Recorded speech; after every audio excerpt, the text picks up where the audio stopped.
Trading এর সব থেকে বেশি গুরুত্বপূর্ণ হচ্ছে কি আপনার money management, risk management, emotion control. আপনি যদি এই ট্রেডিং এর মানি ম্যানেজমেন্টটা প্রপার ভাবে শিখতে পারেন, ট্রেডিং সেক্টরে আমি কথা দিচ্ছি আর কোনো নলেজের বেশি আপনার ছোটা লাগবে না। যদি মানি ম্যানেজমেন্ট ট্রেডিং যদি আপনি নাও পারেন, তারপরে যদি আপনি প্রপারলি যে মানি ম্যানেজমেন্টের রুলস গুলো আপনি যদি জানেন অথবা বুঝেন, তাহলে ট্রেডিং সেক্টরে যদি নলেজ নাও জানেন, তারপরে মানি ম্যানেজমেন্ট আপনাকে দিন শেষে প্রফিট নিয়ে যাবে।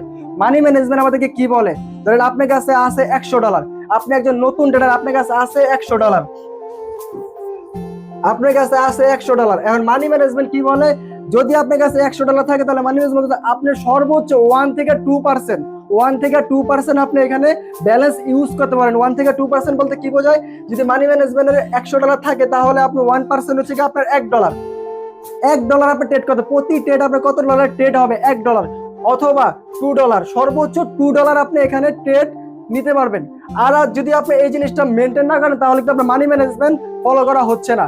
আর এটা টানা 1 মাস আপনি যদি $100 আপনার অ্যাকাউন্টে থাকে, সবার অ্যাকাউন্টে $100 থাকবে না। যদি আপনার অ্যাকাউন্টে $50 থাকে, তাহলে আপনি 2% ইউজ করবেন। 2% কত হয়? $1।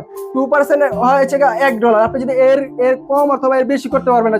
আপনি যদি প্রপারলি মানি ম্যানেজমেন্ট ফলো করেন, তাহলে আপনাকে $1 করে ট্রেডিং করতে হবে। এটা টানা 1 মাস করতে হবে। এর ভিতরে আপনি যদি লস হয় কি করবেন? আপনি প্রথম একটা ট্রেড নেবেন $1, প্রথম ট্রেড নেবেন $1, যদি লস হয় দ্বিতীয়টা নেবেন $2। সর্বোচ্চ 2 স্টেপ পর্যন্ত এমটিজি করতে পারেন, কারণ আপনি নতুন ট্রেডার, আপনার কাছে হিউজ পরিমাণ ব্যালেন্স নাই যে আপনি ব্যালেন্স দিয়ে আপনি রিকভার করতে পারবেন। এটা যারা আপনার 3 স্টেপ 4 স্টেপ পর্যন্ত কম্পাউন্ডিং করে, তাদের হিউজ পরিমাণ অ্যামাউন্ট আছে। আপনি একজন নতুন ট্রেডার, আপনি প্রথম অবস্থায় 1 স্টেপ অথবা 2 স্টেপ এমটিজি করতে পারবেন টানা 1 মাস। আপনি যদি এইভাবে যদি করেন, তাহলে আপনি ইনশাআল্লাহ ট্রেডিং থেকে ভালো কিছু করতে পারবেন।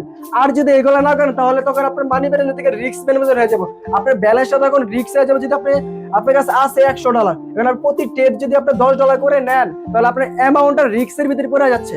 অ্যামাউন্টটা রিস্কের ভিতরে আপনার মানি ম্যানেজমেন্ট বলতেছে যদি প্রতি ট্রেড 1 অথবা 2% নিতে হবে। যদি মানি ম্যানেজমেন্ট না জানেন, তাহলে আপনার রিস্ক হয়ে গেছে। আপনি একজন নতুন ট্রেডার, আপনি আইসা কি করবেন? $10 $20 করে ট্রেড নিতেছেন, তাহলে সম্পূর্ণ ব্যালেন্সটা রিস্ক হয়ে গেছে। আপনি যদি লস হয়, লসটা রিকভার করতে পারবেন না।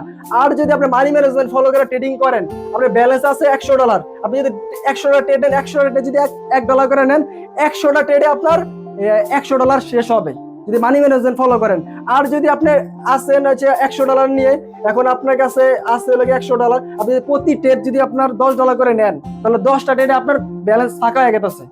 10টা ট্রেড আপনার ব্যালেন্স থাকে। যদি আপনি $1 করে নেন, তাহলে আপনি 100টা যদি ট্রেড নেন, 100টা ট্রেড নিলেও আপনার ব্যালেন্স খালি হবে না। 100টা ট্রেড নেওয়ার পর আপনার ব্যালেন্স খালি হবে। যদি একটা ব্যক্তি যদি চায় একটা না $100 100টা ট্রেড লস করতে পারবে না। একটা যদি